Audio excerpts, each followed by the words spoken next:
Ang una po ay kinukumpirma po natin na hawak na po natin si Pastor Kibuloy, si Jacqueline Roy, si Ingrid Canada, si Crescente Canada at si Silva Semanes po. Nakuha po natin yung custody po nila around 5:30 this afternoon at mga bandang 6:30 po ay nilipad po natin sila mula po sa Davao papunta po dito sa Villamor po tayo lumabas.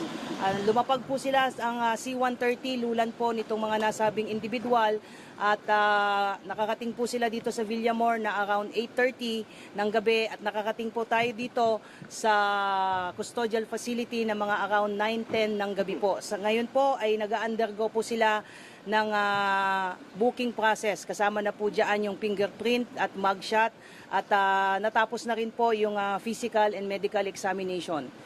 At nangyari po ito